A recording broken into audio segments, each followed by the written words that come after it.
Hola, bienvenidos a Diálogo, soy Facundo Guadaño, me encuentro con Matías Suárez Holce y en esta emisión tenemos el honor de contar con el historiador y ensayista, bueno, quizás historiador de música popular, como le gusta definirse, Sergio Pujol, que añado, compartimos una amistad con Blas Matamoro, quien lo supo editar en Cuadernos Hispanoamericanos, si no estoy equivocado.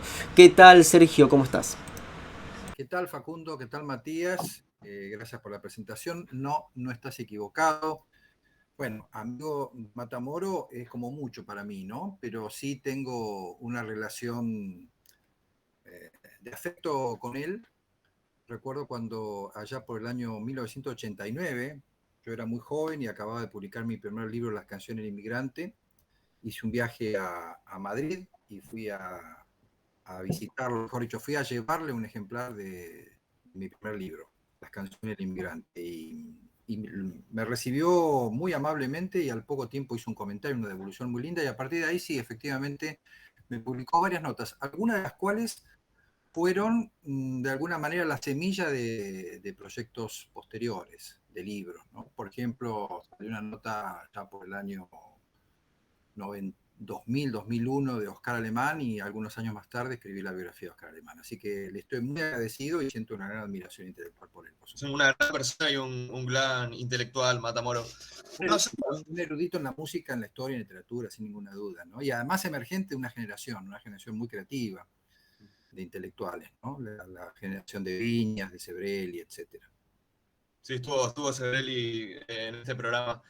Sergio, me gustaría hablar un poquitito de tu libro sobre la historia del rock nacional en la dictadura. No tengo acá el ejemplar, pero lo había sacado de la biblioteca, lo tuve que devolver, de la biblioteca de la UNLP.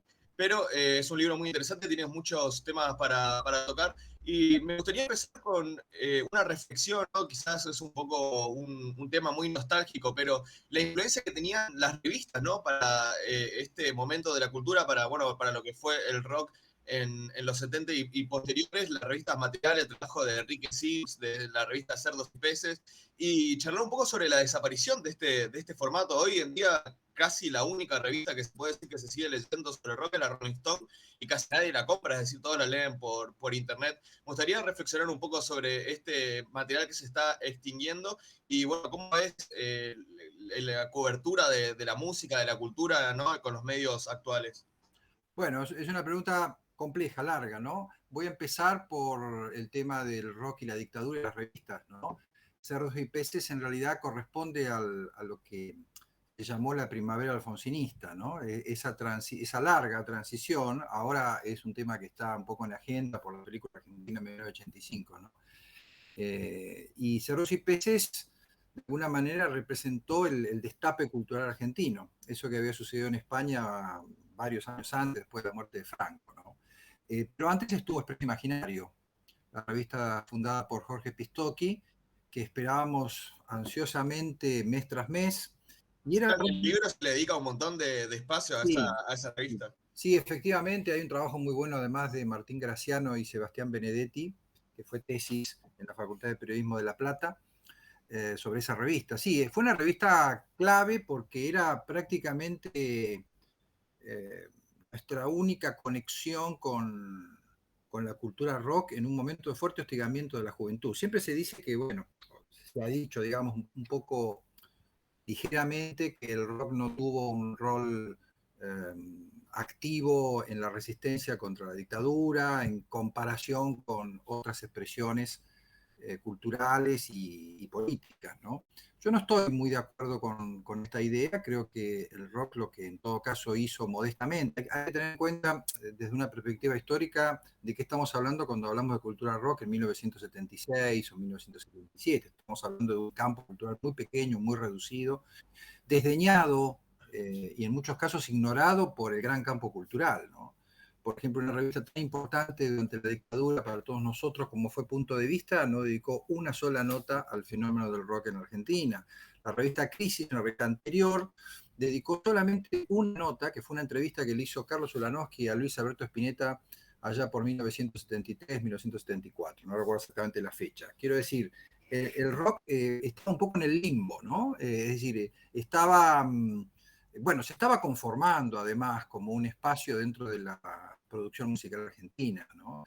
Y desde una visión política setentista, bueno, muchos lo consideraban un poco el mascarón de proa del imperialismo cultural, como si los músicos y los públicos de rock fueran de alguna manera utilizados para desviar la atención hacia músicas que no tenían una red nacional y popular, ¿no?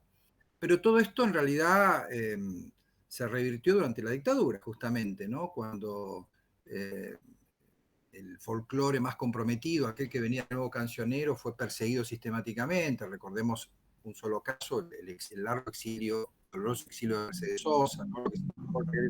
De Mercedes Sosa en 1982. Sobre el rock, los militares en general no tenían una opinión demasiado consistente y podríamos decir que dejaron que sucediera, y eso fue muy importante para todos nosotros. Por eso corríamos al kiosco una vez por mes a encontrar una agenda que no estaba en los grandes medios. Justamente las revistas, de alguna manera lo que vinieron a hacer en esos años, y eso se prolongó hasta los 80, y si no querés también hasta fines del siglo XX, fue complementar o llenar esos vacíos que, digamos, que observábamos en los medios grandes, en los medios masivos, ¿no? En realidad, Bueno, muchas de estas revistas tenían incluso formato fanzine, ¿no? Sí, tenía formato fanzine, y además las guardábamos, las coleccionábamos, ¿no? Hay que tener en cuenta varias cosas. Primero, que había poca producción bibliográfica sobre rock. Incluso los principales libros que se editaban en Europa, en los Estados Unidos, no tenían traducciones, no habían sido traducidos. Producción local sobre rock, exceptuando el libro de Miguel Grimberg, Cómo vino la mano, y algún que otro libro, tampoco había una producción como hay hoy. En términos académicos, ni hablar. La música joven y la música popular en general no existía para los psicólogos, no existía para los historiadores, no existía para los sociólogos tampoco, atentos a otras cuestiones, ¿no? Por lo tanto, las revistas fueron en ese sentido pioneras de lo que iba a estallar muchos años más tarde, ¿no? Hoy hay cientos, diría yo, de tesistas que están trabajando sobre el rock nacional, sobre la identidad del rock, sobre el rock y los sectores subalternos, la relación del rock con el deporte, con la cumbia, etc. Desde los fines de los 80, mediados de los 80, los grandes diarios se dieron cuenta que tenían que tener un suplemento joven. El primero fue el de Clarín, el suplemento Sí, al poco tiempo apareció el suplemento No, de página 12. Por lo tanto, me parece que la crisis de las revistas, que creo que a ese lado apunta tu pregunta, Matías, tiene un poco que ver también con este desplazamiento, ¿no? Cómo de alguna manera el rock se fue integrando a los grandes medios, a la cultura nacional, fue legitimado, fue aceptado en el marco de la cultura argentina, y hoy está un poco en todas partes, está desperdigado un poco en todas partes. Por lo tanto quizás no haya una necesidad tan imperiosa como hubo en los 70 y 80 de encontrar ese material casi como si fuera un tesoro oculto en esas revistas que mencioné, y por supuesto en la revista Pelo, que tuvo una historia muy larga y muy importante para todos nosotros. Y por otro lado hay que tener en cuenta la crisis de las revistas en general, es decir, hoy la gente lee pocas revistas.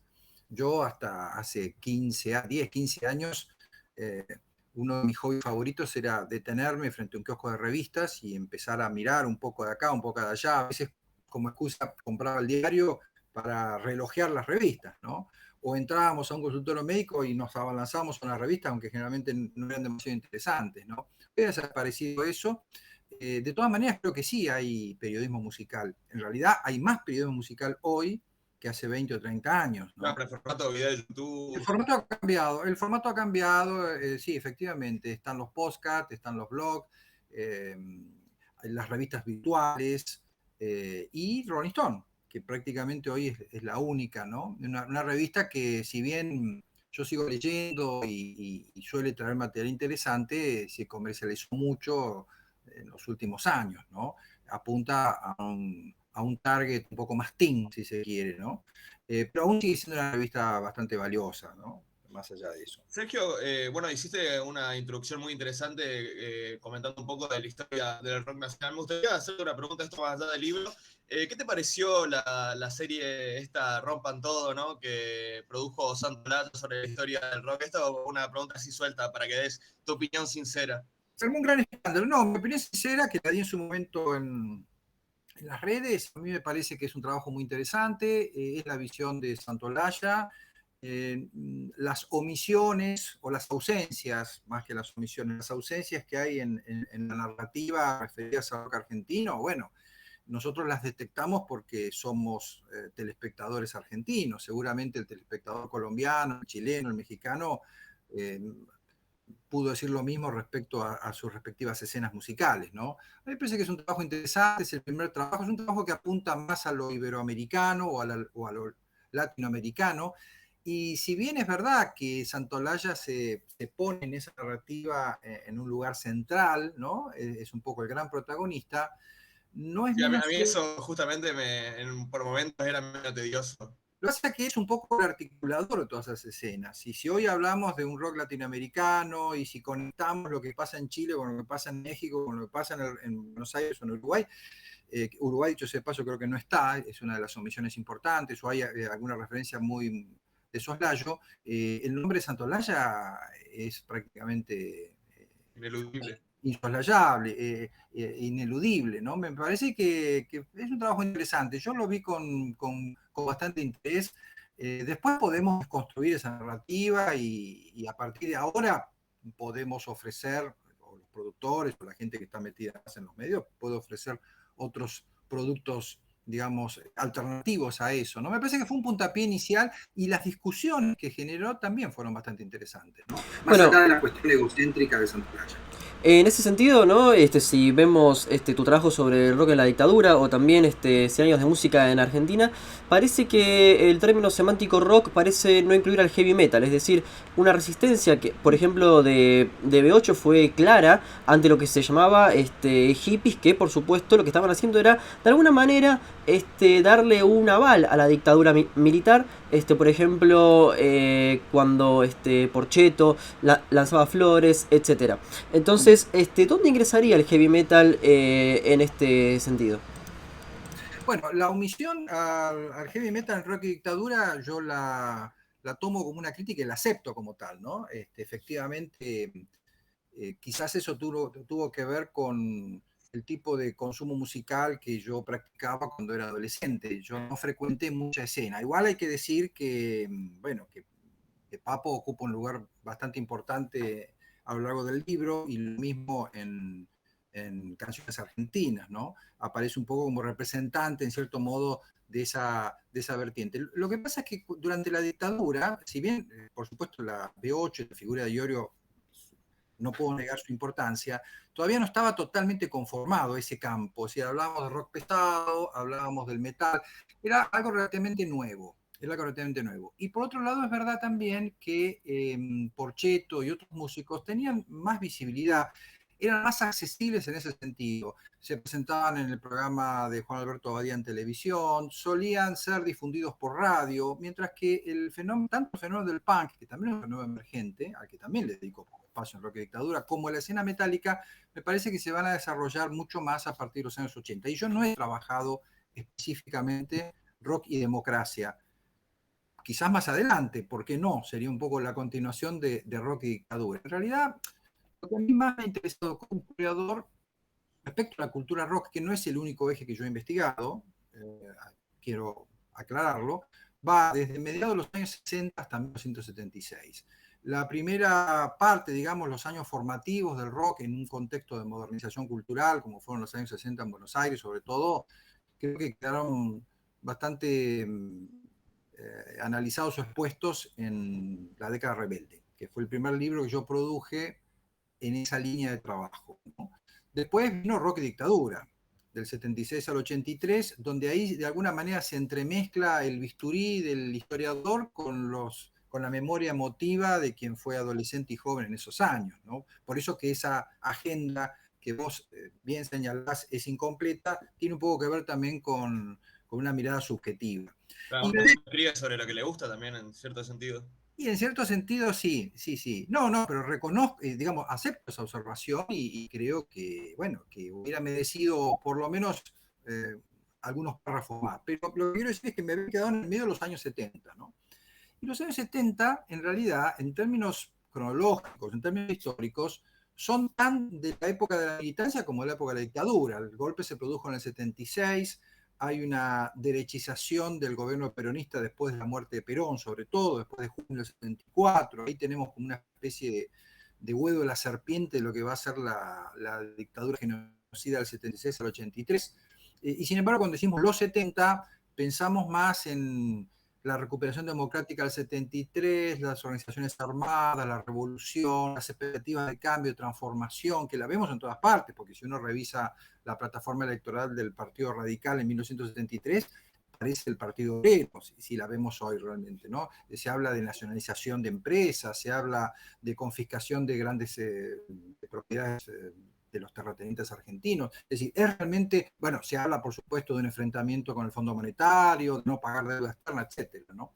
Entonces decidí finalmente trabajar un solo año para poder completar de alguna manera esa especie de plan a largo plazo que me propuse a fines del siglo pasado cuando empecé a investigar los años 60. Y el resultado fue El año de Artaud, este libro, que lo menciono en esta amable entrevista porque se cumplen 50 años, no del libro obviamente, sino del año 1973, ¿no? Que me parece que es un poco también un nudo gordiano de la historia argentina que contra lo que se dice, yo mencioné al principio de la nota, nos revela un grado de, digamos, de compromiso, de posicionamiento público de los músicos de rock frente a la política que llama bastante la atención, ¿no? Es un año, pues, ese año llega, por ejemplo, por primera vez a la Argentina Chico Buarque y le preguntan por la canción política. Y dice, es muy difícil que hoy, en estas circunstancias, que existe una canción que de alguna u otra manera no sea política, ¿no? Entonces, esa politización del rock, ese vínculo rock y política, me pareció interesante analizarlo y de esta manera, bueno, tratar de completar un poco ese cuadro general. Bueno, Sergio, me gustaría hablar un poquito sobre la metodología del libro. Vos en Rock y Dictadura mencionás que, bueno, hay una amplia bibliografía, pero también mucho de vivencias personales, ¿no? Como lo que lo estuviste diciendo, y también entrevistas, ¿no? Estuviste charlando con gente cercana a varios músicos. Quiero saber con cuáles músicos charlaste en persona, ¿no? De dónde fuiste informándote, cómo fue el proceso de investigación. Bueno, fue un proceso de investigación bastante complejo. En primer lugar, porque la mayor parte de las fuentes, digamos, oficiales no estaban todavía desclasificadas, ¿no? Hoy sabemos mucho más sobre la política represiva en la cultura de la dictadura de lo que se sabía a principios del siglo XX, ¿no? Aún así pude acceder a una fuente muy valiosa, que es el archivo de la DIPBA, que es la Dirección de Inteligencia de la Provincia de Buenos Aires, donde ahí pude observar qué músicos habían sido perseguidos, monitoreados ante la dictadura, la cuestión vinculada con, bueno, con los temas prohibidos, con las listas de canciones prohibidas.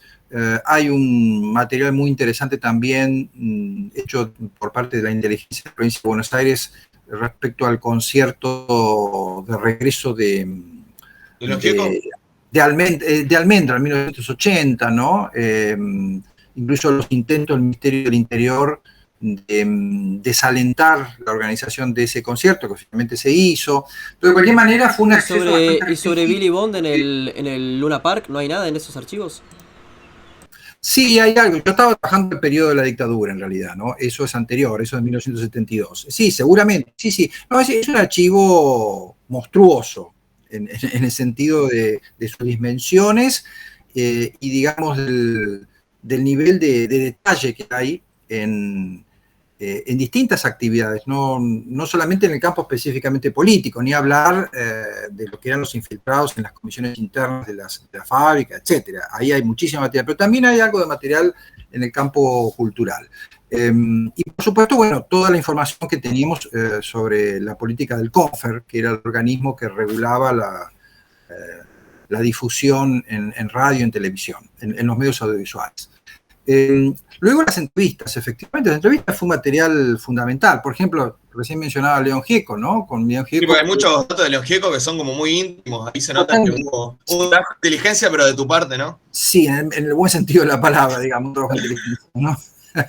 Sí, Gieco fue muy comunicativo conmigo, estuvo muy amable y tuvimos una larga charla, una tarde entera y contó algunas cosas que me contó, él ya las había relatado en otras notas, en otras entrevistas, pero yo diría que de los músicos de aquellos años, bueno, hablé también con Edelmiro Molinari, con Raúl Porchetto, hay una lista de más de 20 músicos, ¿no? Pero me parece que el testimonio de Gieco es uno de los más valiosos por el grado de sinceridad con el que él aborda una cuestión que, por lo menos hasta no hace mucho tiempo, resultaba un tanto incómoda para muchos músicos, ¿no? La relación justamente entre rock y dictadura. Sobre todo, el episodio del concierto por la solidaridad americana que se hizo en Obras en 1982 en el marco de Malvinas para recaudar fondos para apoyar a los soldados de Malvinas. Un evento muy, muy polémico, ¿no? Ahí Exactamente,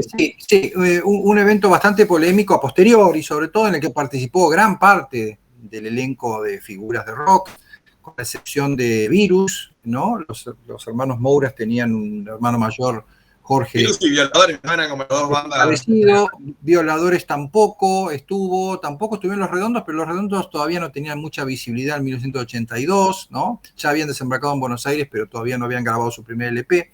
Pero más allá de estas opciones o estas autoexclusiones, que por supuesto las valoramos mucho, la verdad es que, digamos, el mundo del rock argentino se hizo presente en ese momento, ¿no? Y esto fue objeto de muchas críticas, y Gieco, en esa entrevista que pude hacerle, me contó que estuvo varios años bajoneado por haber participado en ese festival, por el uso que se hizo de su canción Solo le pido a Dios.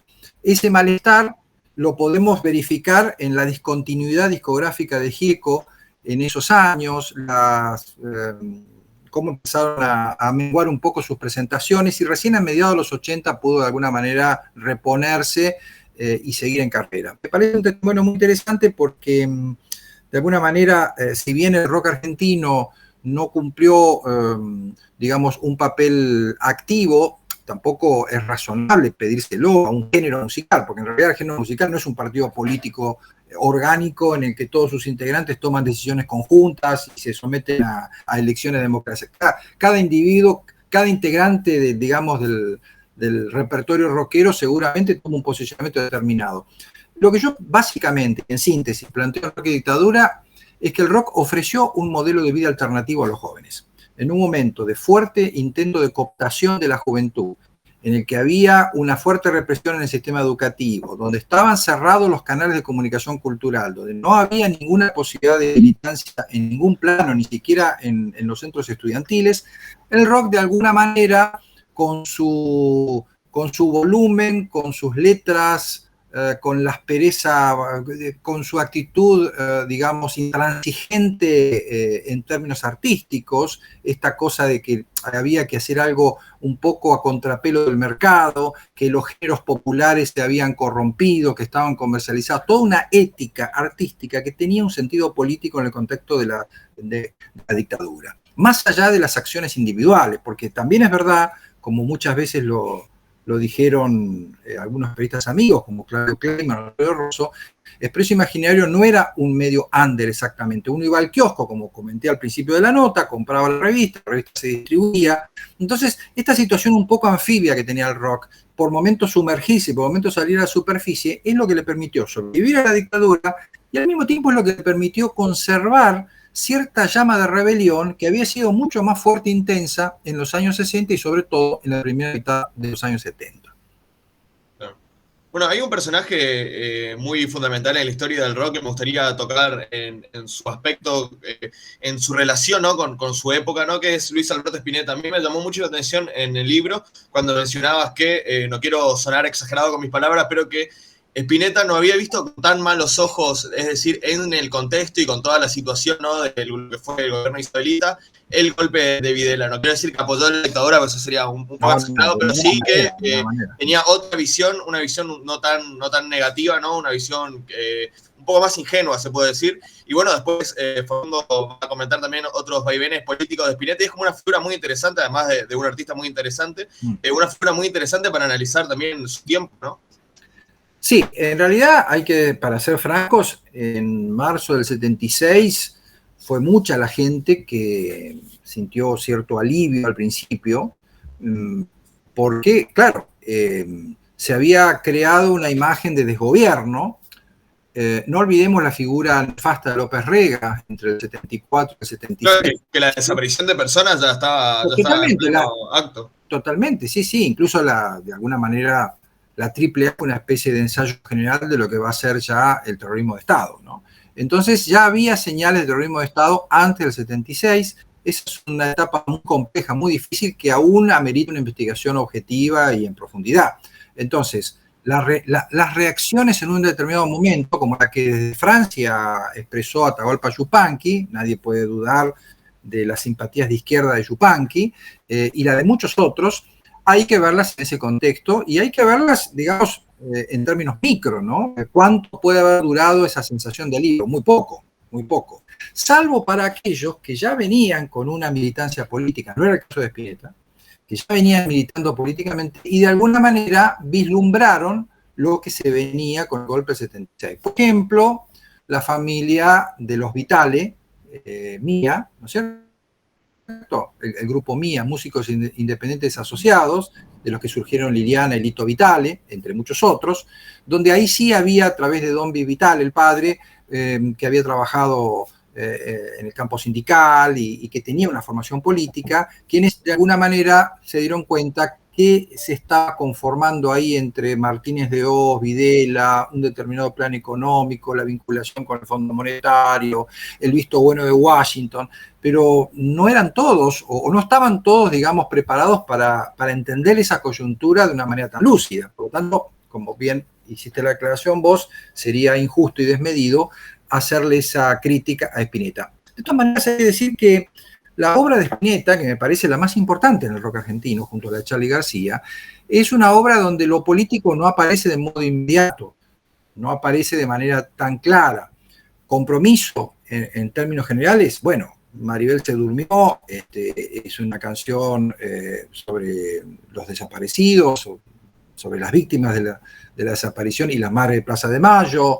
En Bajo Belgrano también tenemos algunas referencias políticas, pero en general la formación, digamos, la matriz cultural e ideológica de Spinetta venía de otro lado, ¿no? Venía de Artaud, venía del surrealismo, venía de otras lecturas, venía de la figura de Castaneda. Entonces no podemos pensar que solamente lo político estaba, digamos, representado de una manera literal en lo que podemos llamar las canciones de protesta. Aunque eso sí, tiene que ver... Aunque sí, Sergio, podemos decir que en Camino Difícil, por ejemplo, de 1970, de Almendra, dice, compañero, toma mi fusil.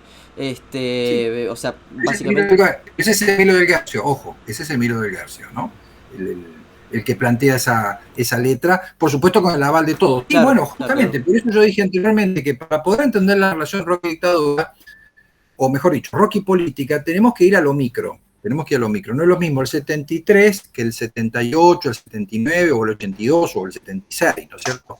En ese contexto de politización, principio de los 80, aún un grupo que en principio no podemos considerar representativo de la politización como era Almendra, tenía también ese contenido político y revolucionario. Pero fíjate, por ejemplo, lo que dice Spinetta, yo lo usé como epígrafe de mi libro El año de Artaud y por eso que se lo voy a leer textualmente.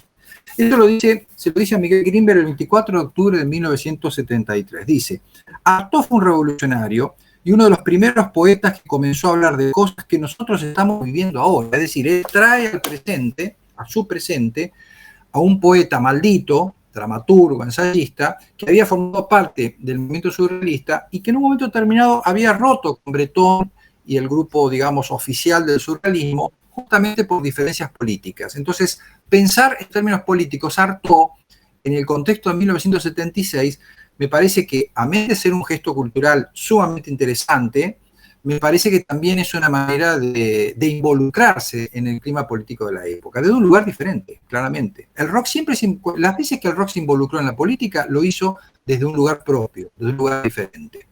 Y eso es lo que ha desconcertado un poco a veces a quienes han estudiado este vínculo, que sin duda es un vínculo complejo y difícil.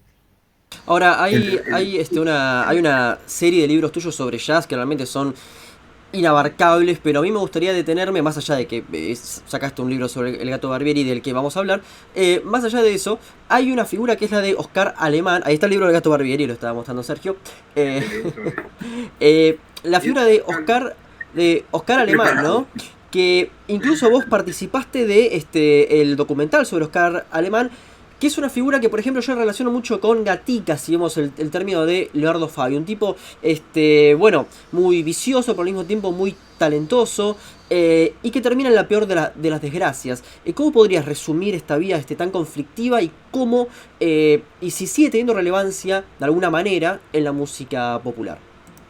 Sigue teniendo relevancia dentro de un estilo, casi un subgénero, que es el gypsy swing, que es o el jazz manouche, que es el jazz gitano, ¿no?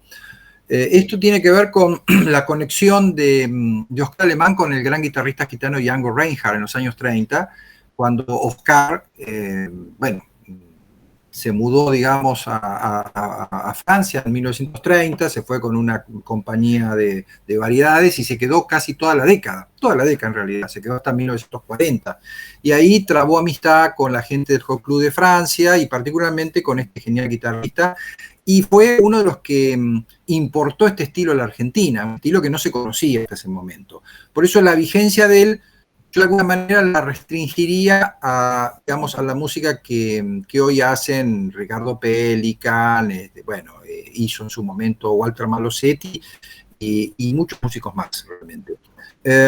Respecto a la figura, es una figura fascinante. En alguna parte del libro yo digo que parece un personaje de una novela de Dickens, ¿no? De una infancia extremadamente pobre en el Chaco, huérfano de padre y de madre. El padre se suicida estando con él y con sus hermanos en Brasil. Él queda solo en Brasil, en Santo, ahí cerca de San Pablo, y se gana la vida con un instrumento que aprende a tocar rápidamente, que es el cavaquinho, un instrumento típico de la música popular brasileña. Luego pasa a la guitarra. Es decir, todo el periplo de él es realmente impresionante, ¿no? Por lo tanto, ahí había una historia que yo durante muchos años quise narrar y que finalmente lo logré hace unos años.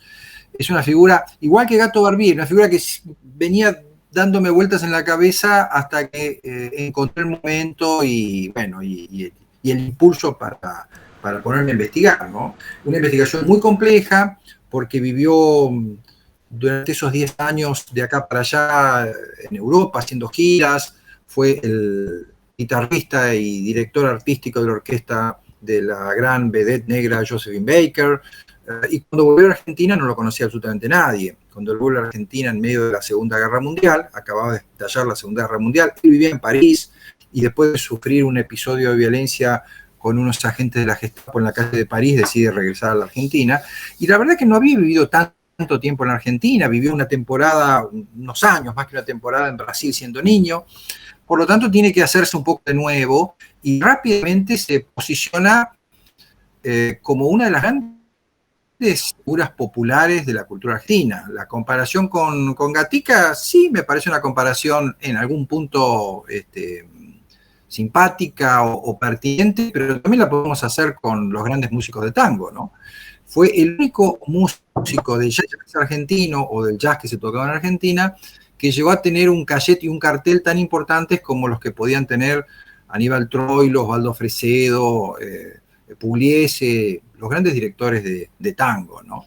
Y además una cuestión muy interesante es la negritud, ¿no? Él tenía ancestros afro por algún lado, mezclados con Cuom, es decir, su madre era toba, y ese criollismo, ese mestizaje, fue rápidamente identificado con la negritud, porque además un músico que tocaba con tanta idoneidad la música de Brasil y el jazz, que eran géneros que tenían una raíz afro, hizo que rápidamente se lo denominara en un tono un poco paternalista y peyorativo el negrito Oscar, el negrito alemán, ¿no? Así que también ese es un aspecto muy, muy interesante del derrotero de Oscar Alemán en la Argentina, ¿no? A mí lo que me interesa también en el sentido de Oscar Alemán es su ocaso. ¿Se puede explicar también por la cuestión política en Argentina? Oscar Alemán ya parecía que no tenía ningún impacto en términos revolucionarios, y después a lo que yo me refería con su impacto en la música popular es que no es efectivamente una persona que se pase en FM, en todo caso en la radio Blackie, pero después Oscar Alemán es más que nada muy, muy de nicho. Sí, es muy de nicho como es el jazz en general. Y si bien él grabó otros géneros, insisto, fue un eximio intérprete de música brasileña, con guitarra, con cavaquinho, etcétera, se lo identifica con la música digamos, que practicó de un modo más virtuoso y que abrazó con tanta pasión, que es el jazz, ¿no? Respecto a lo político, no, yo no creo que haya ninguna relación entre el ocaso de Oscar Alemán y algún posicionamiento político de él, que tampoco lo conocemos demasiado, ¿no? En general fue un artista popular que, bueno, que trabajó todas las noches que pudo, con las dificultades que tenía eso, con el precio que se paga por vivir la noche porteña de aquellos años, ¿no? La bebida, el cigarrillo, la nocturnidad, la falta de tiempo para el descanso, ¿no? Un trabajador, realmente, en un momento en el que había mucho trabajo para las orquestas en vivo, ¿no? Hubo una época en Buenos Aires en la que hubo más de 30 orquestas solamente de jazz y había decenas de orquestas de tango. En ese contexto en el que la gente valoraba más la música en vivo que la música grabada, Oscar Alemán fue uno de los músicos más activos. Cuando ese paradigma de música en vivo va a ser desplazado por la música grabada, sobre todo en las radios, ¿no? Las radios tenían, como tiene hoy Radio Nacional, un estudio grande, la gente iba a escuchar a los músicos tocar en vivo. Ahora Radio Nacional hace algo así con el folclore, creo que una vez por semana. En esa época era habitual. Arrancaba a las 4 o 5 de la tarde y seguían hasta altas horas de la noche, ¿no? Números de 20 minutos, 30 minutos. Ese circuito de trabajo desaparece en los años 60. Los que eran autores y compositores tuvieron más posibilidades de sobrevivir a ese relevo de paradigma.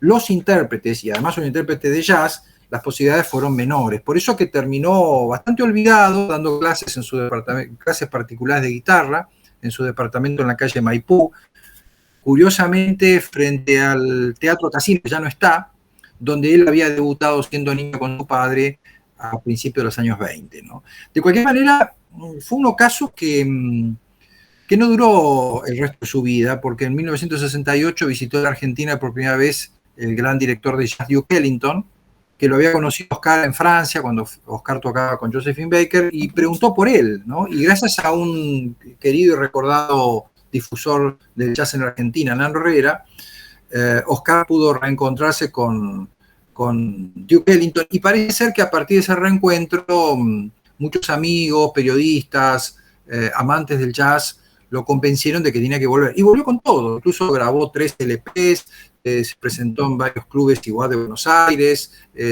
Los últimos 4 o 5 años de su vida, un poco más tal vez, porque murió en el 80, fueron de mucha actividad. Después hubo un largo silencio que fue roto gracias a la película de Hernán Cafés, Vida con Swing, en la que yo participé dando opinión y dando testimonio.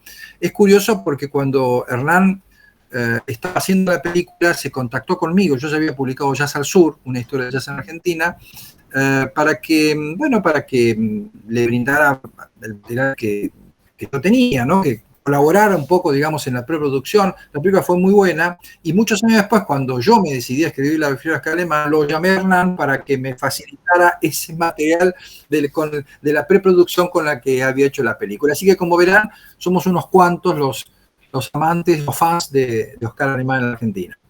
Ahora, me gustaría que nos comentes sobre tu último trabajo, sobre el Gato Barbieri, y también preguntarte, si estoy en lo correcto y su memoria no me está fallando, que en tu programa en la radio Universidad de La Plata usabas de cortina a Masada, el grupo de John Zorn. Sí, exactamente, muy bien, buen dato. Sí, exactamente, sí. Además lo fui a escuchar al IFT cuando vino a Buenos Aires hace ya unos 8 años, 7, 8 años. 2012. 2012, muy bien, bueno, exacto, 11 años, exactamente. Ahí estuve. Sí, un músico fantástico, interesantísimo, con una visión, digamos, de la música de improvisación y de la música contemporánea muy original, ¿no? Es decir, Emergente tuvo una movida de vanguardia, pero muy original. Gatto también tuvo en su momento, en su época, una mirada sumamente original del jazz, un proyecto, digamos, artístico que permitió posicionar las músicas latinoamericanas como insumos para la música de improvisación, ¿no? Esto que hoy es tan habitual o bastante habitual, que no nos llama demasiado la atención, escuchar a músicos cubanos, mexicanos, brasileños fusionando jazz con sus músicas regionales, no era algo tan frecuente cuando en 1969 Gatto grabó el disco Tercer Mundo, The Third World, ¿no? Que fue el primero de una larga saga que llegó hasta medio de los años 70, que alcanzó, digamos, su punto culmine entre 1973 y 1975 con una serie de discos que se llamaron Chapters, un poco a la manera de capítulos de una gran novela latinoamericana. Chapter 1, Latinoamérica, Chapter 2, Hasta Siempre, y Chapter 3, Viva Emiliano Zapata, ¿no? Esos tres discos, de alguna manera, fue una especie de relevamiento de la música indoamericana, sudamericana, que permitió pensar o repensar la escena del jazz latino, incorporando una geografía que hasta ese momento estaba completamente excluida e ignorada. Cuando hablamos de jazz latino pensamos en lo afrocubano principalmente, y básicamente pensamos en los músicos de ascendencia latina residentes en Nueva York y en Miami, ¿no? Y Gatto nunca tuvo una integración del todo buena o fluida con esa escena. O sea que él incorpora un concepto de lo latino en el jazz que no existía hasta ese momento. Ese fue el punto de partida de mi libro, esa fue de alguna manera, para decirlo en términos un poco pretenciosos académicos, mi tesis, ¿no? Mi tesis sería esta, ¿no? Después, bueno, por supuesto, una vez que uno se mete como biógrafo a recorrer la vida de un gran artista, se encuentra con un montón de cosas que desconocía, la importancia que tuvo, por ejemplo, Gatto en la escena jazzera italiana de los años 60, y toda esa larga etapa más comercial que empieza con el disco Caliente, su relación con Carlos Santana, bueno, en fin. Ahora, una digo, trayectoria... por ejemplo, figuras como Paquito de Rivera en Cuba no puede hablarse como que tienen esta cuestión latina, incluso geográfica. Sí, por supuesto. Lo que pasa es que lo que hace Paquito Rivera, que es un brillante clarinetista y saxofonista, desde luego, tenía una tradición cuando irrumpe en Iraquere y después decide irse a vivir a Estados Unidos, ¿no? Y esa tradición se había forjado en Nueva York en torno a Dizzy Gillespie, Chano Pozo, que fue un percusionista cubano. Ahí nace el Latin Jazz. Estamos hablando de mediados de los años 40, ¿no?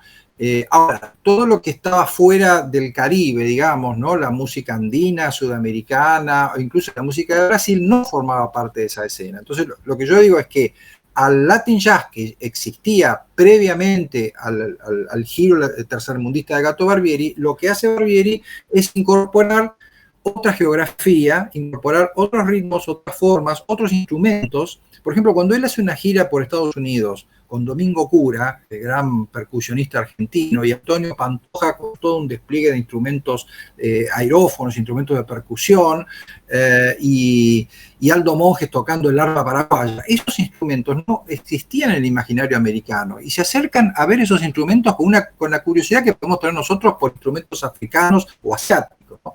Entonces, eso también juega un poco a favor del éxito de Gato Barbieri, en un momento en el que el concepto de América Latina tenía también resonancias políticas muy fuertes. Estamos hablando de fines de los 60, principios de los 70, ¿no? Se había puesto un poco de moda lo latinoamericano entre el público europeo y americano. O sea que por eso que la creación de Gato encuentra un marco de recepción perfecto en el momento justo, ¿no? Después, bueno, hará otros recorridos, tendrán otros clivajes, pero seguirá siendo un músico importantísimo.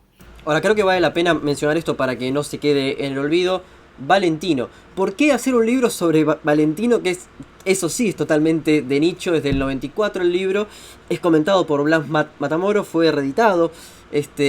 Y de nuevo, es una pregunta sincera. ¿Por qué bueno, todas lo son, pero esta aún más? ¿Por qué un libro sobre Valentino que realmente creo que pocos lo conocerán hoy en día? La pregunta correcta sería ¿a quién se le ocurrió editarme un libro de Valentino? La pregunta del millón. Primero fue Bonifacio del Carril, un gran editor del sello MC, que publicó mis primeros libros. Después MC fue Grupo Planeta, ¿no?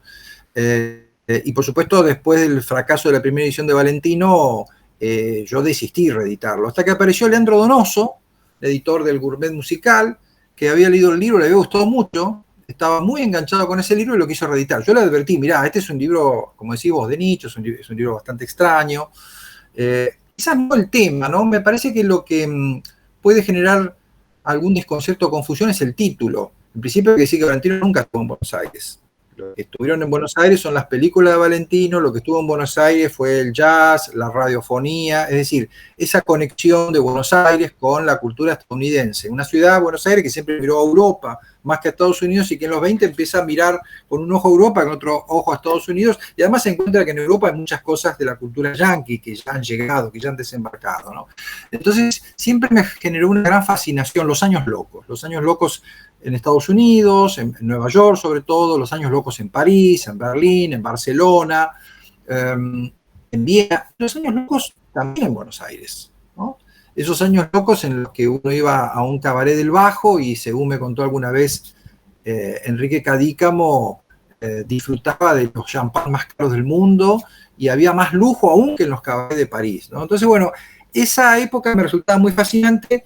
Yo ya había escrito en forma aislada distintos aspectos de los años 20 en Argentina. Tenía un trabajo hecho en Toda Historia, la revista de Félix Luna, sobre el cine mudo argentino en los 20, había escrito algunas cosas sobre teatro, por supuesto ya estaba metido con el jazz en Argentina, y en lugar de hacer una biografía o en lugar de hacer un recorte genérico, me pareció interesante hacer un recorte cronológico, ¿no? Y tomar una década que tiene una personalidad muy fuerte, ¿no? Como si fuera un organismo vivo.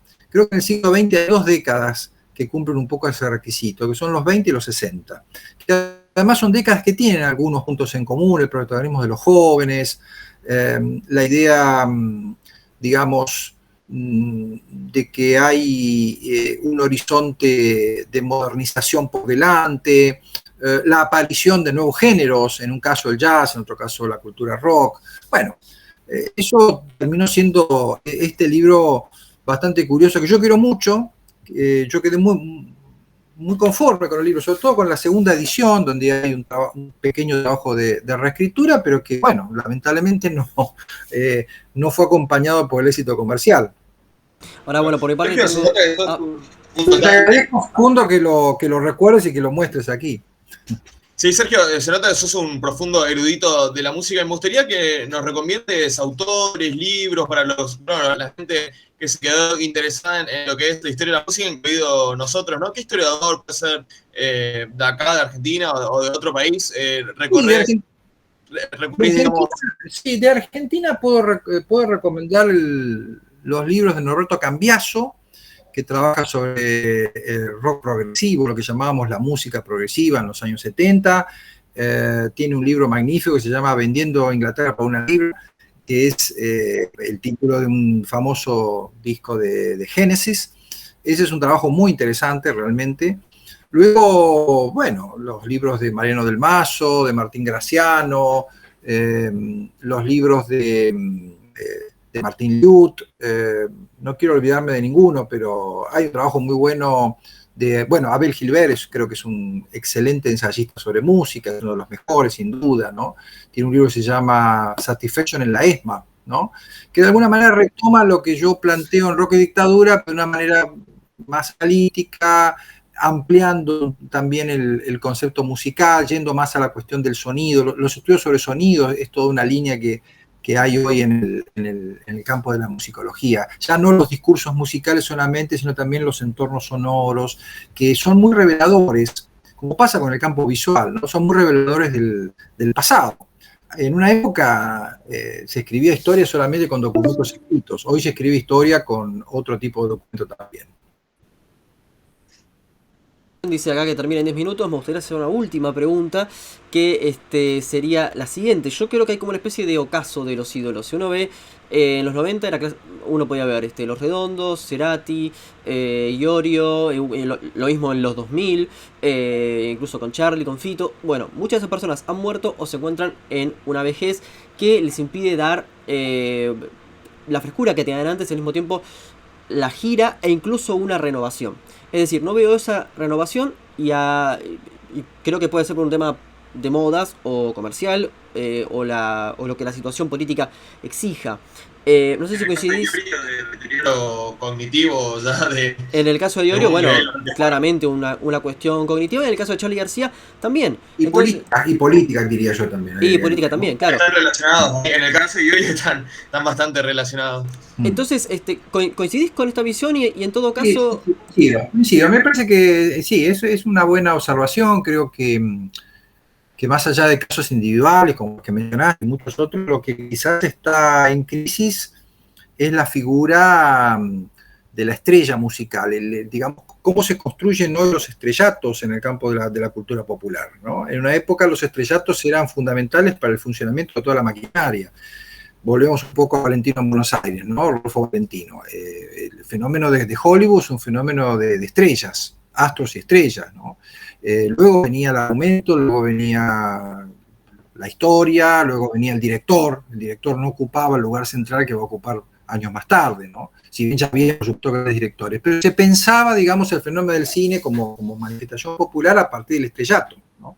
Y el estrellato generaba todo un proceso de identificación entre el público y las películas, y entonces uno no iba a ver una película de un determinado director, uno iba a ver una película de Greta Garbo, una película de Rodolfo Valentino, una película de Douglas Fairbanks, o una película de Charles Chaplin, ¿no? Y con la música pasaba un poco lo mismo, sucedió un poco lo mismo. Sigue habiendo, por supuesto, grandes estrellas, grandes figuras.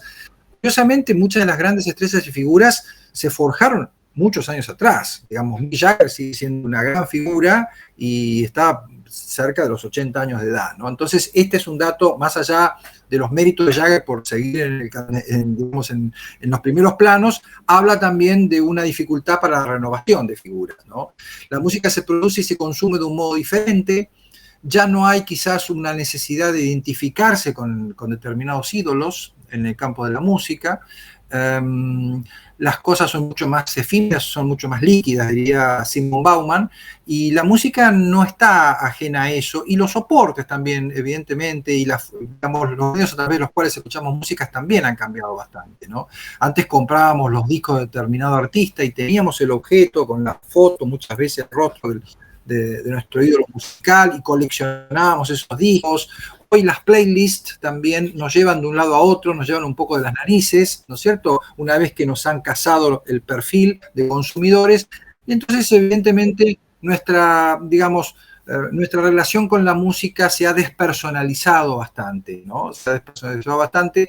Esto no tiene que ver con la calidad musical, yo estoy convencido que hay tantos buenos músicos como en cualquier otra época de la historia, pero quizás el problema es cómo nos vinculamos nosotros con esas músicas, con esas nuevas músicas, y la dificultad que tenemos, a pesar de la enorme disponibilidad de música, sin salir de nuestras casas, apretando botoncitos de la computadora, accedemos a esas músicas. Sin embargo, esa apertura es un poco engañosa también, porque lo que no tenemos son esos filtros orientadores que nos dicen hacia dónde ir, ¿no?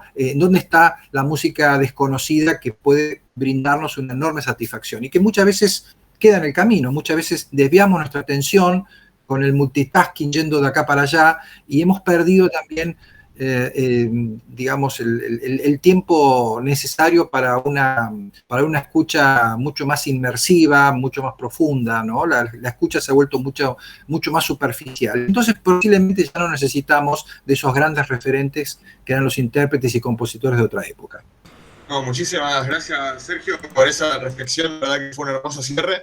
Y bueno, espero que nos... Bueno, creo que Matías perdió la conexión. Bueno, la verdad que... Aprovecho para despedirte antes. Sí, antes de que se nos corte la... Exacto, la verdad que te agradezco mucho, Sergio.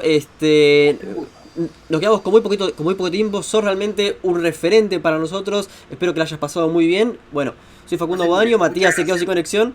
Nos vemos en otra emisión. Hasta cualquier momento, gracias, chao. Muchas gracias a vos, chau chau.